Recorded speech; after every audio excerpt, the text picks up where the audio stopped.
Episode 172 surprise. Made ने खाना रखते हुए अनन्या से कहा, मैडम अब आप थोड़ा आराम कर लीजिए, आप सुबह से काम कर रही है। अनन्या ने मुस्कुराते हुए पेंसिल पेपर साइड में रख दिया और फ्रेश होने वॉशरूम में चली गई।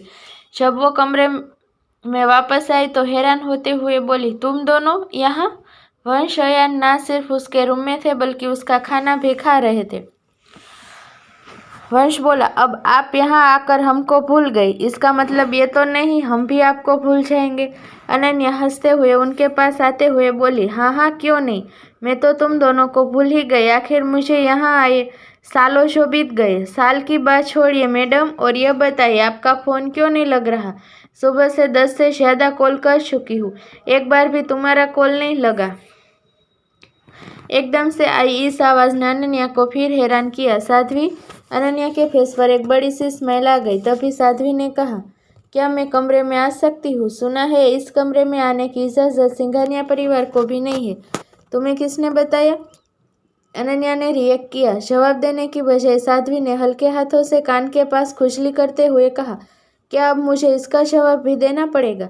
हाँ बिल्कुल, आखिर यह इस घर का सीक्रेट था, हमें भी इस बारे में नहीं पता था।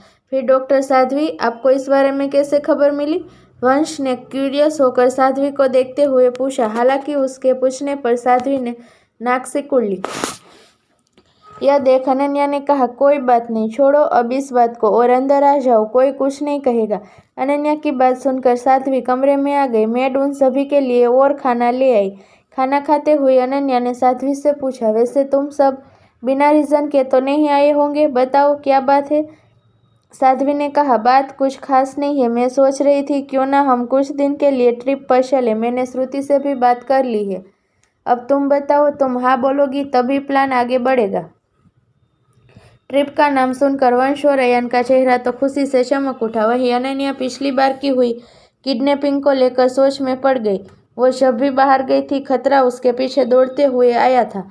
उसे परेशान होता देख साध्वी ने कहा, मैं समझती हूँ, पिछली बार जो हुआ वो काफ़ी डरावना था, लेकिन एक हादसे से हम जिंदगी जीना तो नहीं छोड़ सकते हैं।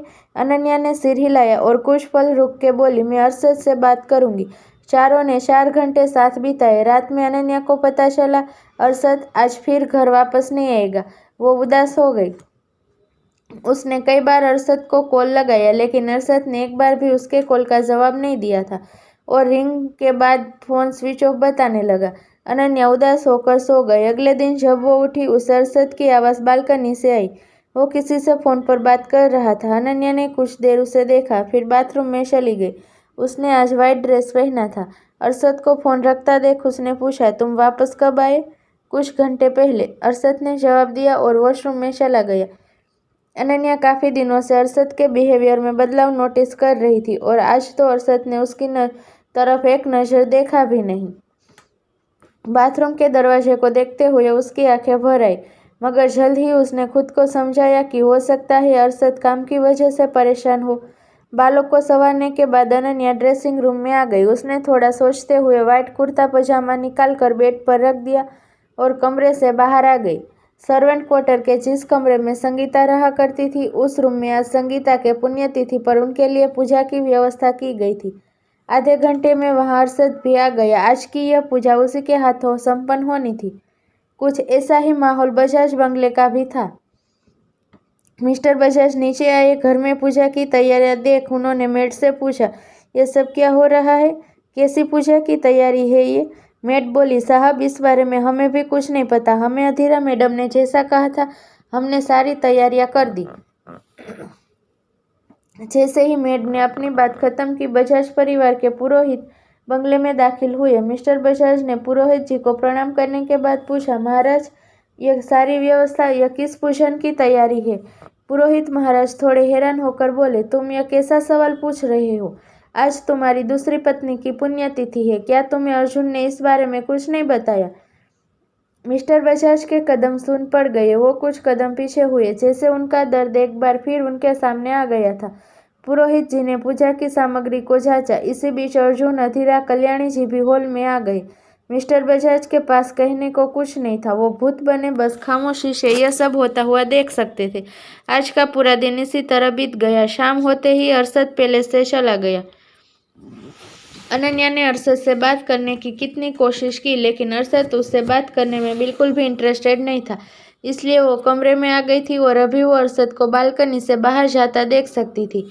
आंखों में अजीब सा डर और आंसू लिए उसका मन बेचैन हो गया था। दुनिया की बड़ी से बड़ी परेशानी होने के बाद भी अरशद ने हमेशा उससे प्यार से बात की थी, लेकिन अब उसका यह शांत बिहेवियर अनन्या के मन को कचोट रहा था। अनन्या, कमरे के अंदर से आवाज आई। यह डेनियल था। अनन्या ने अपने आंसू पोंछ लिए और कमरे में आते हुए बोली, मैं यहाँ हूँ। डेनियल मुस्कुराया और बोला, बॉस ने कहा है अगर तेरा मन हो तो तू डेस्टिनी विला जा सकती है। बॉस कुछ दिनों के लिए बाहर जा रहा है और उसने मुझे कुछ बताया भी नहीं। अनन्या ने अपने मन में सोचा, फिर डेनियल से कहा, नहीं, मैं डेस्टिनी विला नहीं जाऊंगी, मुझे यही रहना है। डेनियल ने अपना सिर हिलाया और कमरे में जाने लगा। तभी अनन्या ने कहा, डेनियल भाई, अरशद किसी जरूरी काम में बिजी है क्या? डेनियल ने अनन्या से झूठ नहीं बोला। उसने कहा, वो किसी को तलाश रहे हैं। मुझे यह तो नहीं पता वो इंसान कौन है, पर बॉस को देखकर लगता है वो इंसान उनके लिए बहुत खास है। अनन्या ने सोचा और उसके मन में कुछ ख्याल आया। उसने झिझकते हुए पूछा, क्या आप कोई लड़की की बात कर रहे हैं? डेनियल अनन्या का जवाब सुनकर जोर जोर से हंस पड़ा। अनन्या के पास आते हुए उसने धीरे से उसके सिर पर एक चपत लगाई और कहा, पागल लड़की, क्या चल रहा है तेरे दिमाग में? बॉस किसी लड़की को नहीं ढूंढ रहे हैं, शायद वो उनका कोई पुराना दोस्त है। और हाँ, वो कुछ दिनों बाद तुझे भी एक सरप्राइज देने वाले हैं। सरप्राइज? हाँ, कुछ ऐसा जिसे पाने के बाद तू बहुत खुश हो जाएगी, लेकिन उसके लिए तुझे इंतजार करना होगा। डेनियल तो चला गया, लेकिन अनन्या पूरी रात सरप्राइज के बारे में सोचती रही। वो रात में कई बार जागी। उसने अरशद को कॉल करने के लिए फ़ोन हाथ में लेती, फिर कुछ सोचकर सो जाती। अगले दिन ज्वेलरी डिज़ाइन करते हुए भी उसका मन एक जगह नहीं ठहरा था। सरप्राइज ऐसा क्या हो सकता है जिसे पाने के बाद मैं बहुत खुश हो जाऊं?